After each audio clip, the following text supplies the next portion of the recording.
say it out loud and I'll repeat the question. Oh, okay. Well, my name's Dr. Diane Powell, and I'm an expert on autism. Okay. And 30 years ago, I was with Sir Michael Rudder in London, basically to learn how to distinguish between a child who stops talking for, social reasons versus medical reasons. And I was told, I trained at Johns Hopkins, went to medical school there and trained in psychiatry there.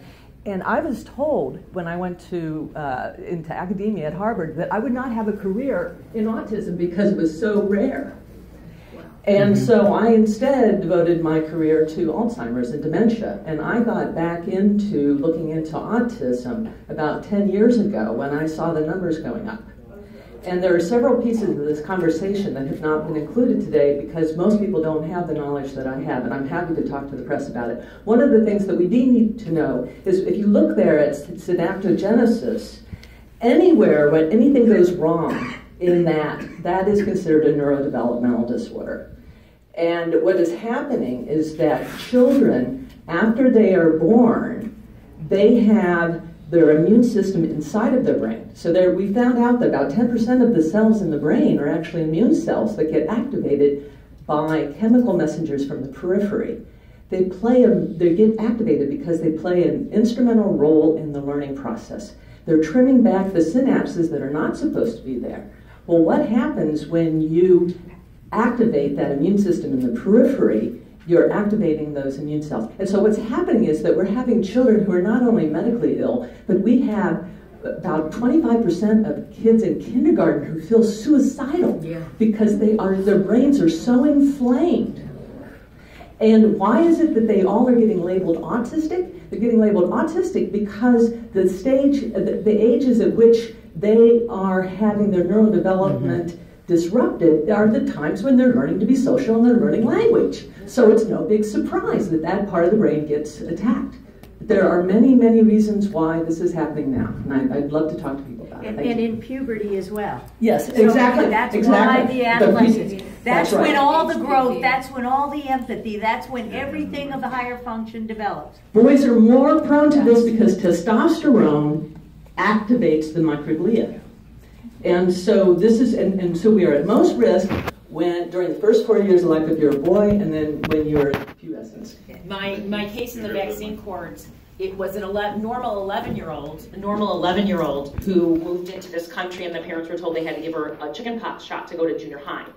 So she's normal, high intelligence, very talented, and she developed autoimmune encephalopathy, which was missed by all the children's hospitals. I'm the one who sent the blood off 3 years later and found that. However, she now tests an IQ of 90. Well, when she came to me, an IQ of 90 was diagnosed with Parkinson's.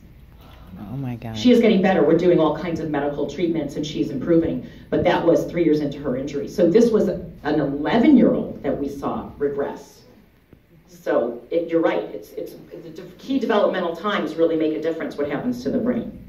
And so it's critical that you did Alzheimer's research because all of the pathways are overlapping. So not only Parkinson's, ALS, Lou Gehrig's disease, myalgic encephalomyelitis, that's the teenage girls, the muscle and brain inflammation. It's on and on. The list is 33 diseases, including 8 to 10 cancers. Breast, prostate, ovarian failure in these kids, in these teenagers with Gardasil in particular, but with all vaccines. You don't vaccinate anyone in puberty.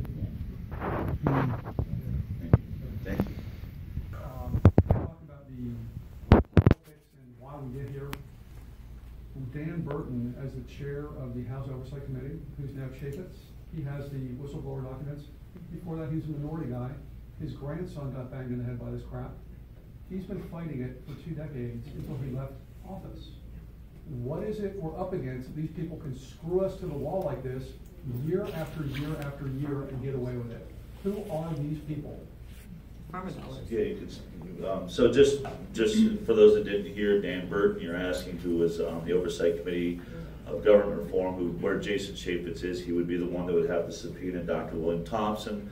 The question is, he had an injured child. We had someone very high up in politics, was asking all the right questions.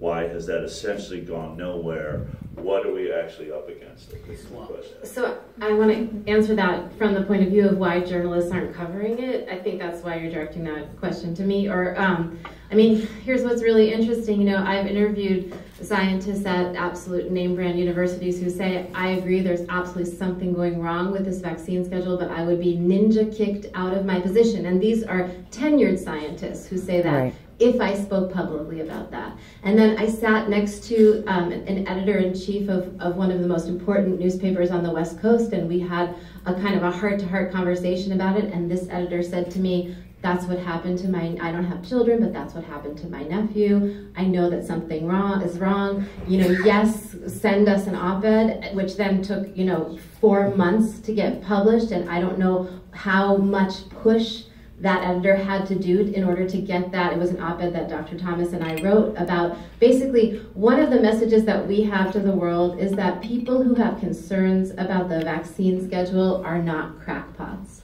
Because, I mean, you know, what we're seeing, that there was the title in the New York Post that of course went viral, and it was, I was an anti-vaccine crackpot. And that could have been written as a pharma script. But you know, what you have to understand, and what I think comes out in both of the amazing documentaries that have been done here, is that there's a huge amount of money to make sure that this information doesn't get out. So many people have so much to lose. The truth is, we all do want good health for our children, but we have one pharmaceutical company that spends over $900,000 a year on PR that's undisclosed, in the sense of they're hiring people on Facebook, on Twitter, they're tweeting right now, look at that baby killer, Jennifer Margulis.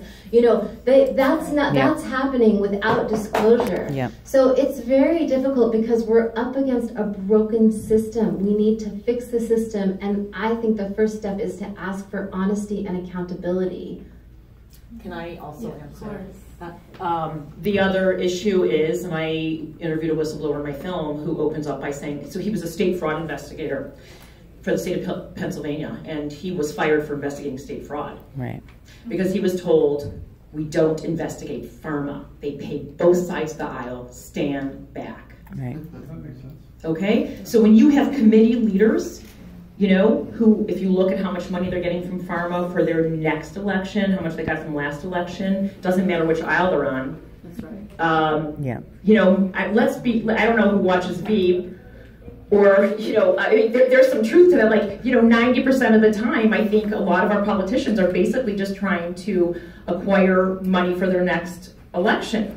That's right.